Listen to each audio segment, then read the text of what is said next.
Morning all. All right, so news of the day video to start things off for your Tuesday, June the 6th. Radko Gudas, we're starting things off with Florida news here. Radko Gudas, of course, got hurt last night. His status is still up in the air. They're doing some testing today. If I had to wager, I'd say he probably ends up in the lineup for the next game, though probably doesn't play a lot. Maybe they go 11-7 again. It really depends on Luostarinen. Luostarinen, of course, has missed the first two games of the Stanley Cup Final, so while it's listed as day-to-day, I think it has to be kind of serious to keep Luostarinen out of the lineup. Honestly, once you get to the Stanley Cup Final, when a player doesn't play, it has to be a serious injury. Almost anything else they're going to play through because you don't know when you're going to be back there again. One player that will be in the lineup, Sergei Bobrovsky. Paul Maurice, after last night's loss, doubling down on his faith in Bobrovsky, and there's not really much else he can do. It's not like Lyon went in there and shut the door after Bobrovsky was out. Just Vegas is just doing what Vegas does.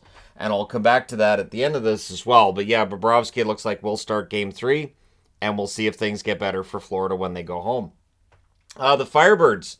The Firebirds last night won 4-3. They reached the final. They will play Hershey. That series starts on Thursday. Cartier had 2 goals for Seattle in the 1-goal victory over Milwaukee. Looks like it was a good back and forth game, but in the end, the Firebirds use home ice advantage to their advantage, and they win it. Now, the series against the Hershey Bears starts in Coachella Valley. It's a 2-3-2 setup. And we've discussed 2-3-2 before on the channel. It definitely, I think, favors the team that has the 3 in the middle there. All you need to do is get a split on the road, and then you go home, you got 3 straight games. Just don't lose at home, and you're good. So we'll see how Hershey does against Coachella Valley, but it's been great to watch Seattle's AHL team go on quite the run here and have a really good season, making some new fans, I would imagine, in this run towards a potential Calder Cup. So the ECHL, the next 3 final games for the ECHL are in Florida. So this is a 2-3-2 setup as well, and it kind of brings to bear what I'm talking about, because Florida's up 2-0. They won both games in Idaho, and so with that series shifting to Florida for the next 3, there's a good chance Florida ends up winning the championship. I wanted to mention Cam Johnson, goaltender playing in the ECHL. We talk a lot about the millions of dollars that NHL players get and all the money, but that's just your cream of the crop top guys. The guys in the AHL, and especially the guys in the ECHL, they don't see anything like that. But for Cam Johnson, he's played every minute of these playoffs, played really well for the Everblades in last year's playoffs as well, and he has a total of 7 shutouts in the last 2 Kelly Cup playoffs. No shutouts yet in the final, but I mean, maybe he's due. He had 4 last year in the playoffs. He has 3 this year. Maybe he gets that 4th as Idaho tries their best to make it a series in Florida. But I wanted to give a bit of a shout out to Cam Johnson because, yeah, he's played every minute. Good for him. Speaking of goaltenders in the minors, Oscar Dansk signs a 1-year, 2-way deal with Calgary. He extends his time there. Calgary's going to be an interesting team to watch in the offseason because I think Wolf's ready for National Hockey League play, but they obviously still have Vladar. They have Markstrom under contract. How do you do you trade Vladar? That might be the most likely scenario, which would probably make Dansk the starter for the Calgary Wranglers next season. But yeah, everything I've seen about Dansk since the signing, everybody loves the guy. A lot of talk about the charity work he's done and what a great guy he is. So Dansk, one of those veterans playing in the AHL, not making millions of dollars every year, but still living the dream. And you need that kind of depth in your organization. So Calgary does have depth in goal, and we'll see what they do in the offseason and whether or not Wolf has a spot for next year or if they keep him in the AHL for another season, because he was dominant in the AHL this year. It really wasn't fair. So coming back to the Stanley Cup Final, I've seen the complaints about the officiating, and there's calls here and there that could have gone either way. But the reality is Vegas is just flat out beating Florida. Previous rounds, shots didn't matter. So Florida was taking tons of heat and tons of shots against, and then they go the other way and they'd score. Vegas, to some extent, is doing that to Florida this round. Although there's a lot of speed, they're really dangerous in transition, and they've got the finishing. So what they have that Carolina didn't, Carolina wasn't able to get that finish and got swept aside.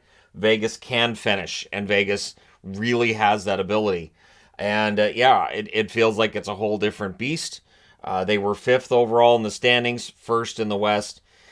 And yeah, Vegas clearly as good as advertised, and it is possible last night was the last home game for Vegas this season, because I could see them sweeping Florida, but we'll see. You know, Florida could be better at home.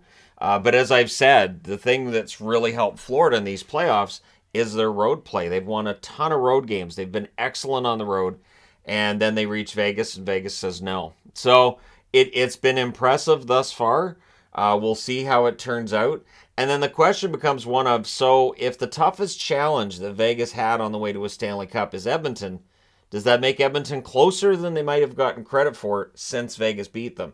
So there's a whole other conversation to be had there, of course. As I've said, it is the toughest thing as a general manager, I think, is to take a team that's close and figure out exactly what's going to put them over the top. But Vegas has got it figured out. Bruce Cassidy, I'm very happy for Bruce Cassidy as well. It really has shown he's an excellent coach. As I said last year, I understand Boston fired him. I understand why. Jim Montgomery's been a great hire for Boston, but I'm a fan of Bruce Cassidy's, and it's nice to see him ahead 2-0 in a Stanley Cup final. And again, I would not rule out a comeback by Florida, but it looks very unlikely at this point because they have to win 4 out of 5 now. And Vegas just doesn't look like they're interested in losing 4 out of 5. They just don't seem like they're all that interested in losing a few games here. So we'll see what happens. But let me know your thoughts in the comment section below, as always. And one thing I will say, too, the real takeaway I have from these playoffs, turnovers, puck control. I don't know if it's ever been more important than it is now, but the amount of goals that you see off turnovers is insane. And it really does show that puck control is really, really important. And we'll see how that affects general managers, how they put teams together, how it affects coaching staffs, and how they figure out, navigating this difference in the game. It's a little bit different. I know turnovers have always been important, but it just feels like now, with teams being coached very similarly and defense and offense being coached similarly, those turnovers can be the difference maker, and Vegas is making them pay. The same as Florida did in previous rounds, which is why shots didn't matter. Florida would get that turnover and they'd score, and now Vegas, and especially Stone, those turnovers are making a difference. But let me know your thoughts in the comment section below, as always. Don't forget to hit like and subscribe if you're browsing your way through. You just happened upon this video. Thank you guys so much for watching, for all your support. I will talk to you again soon.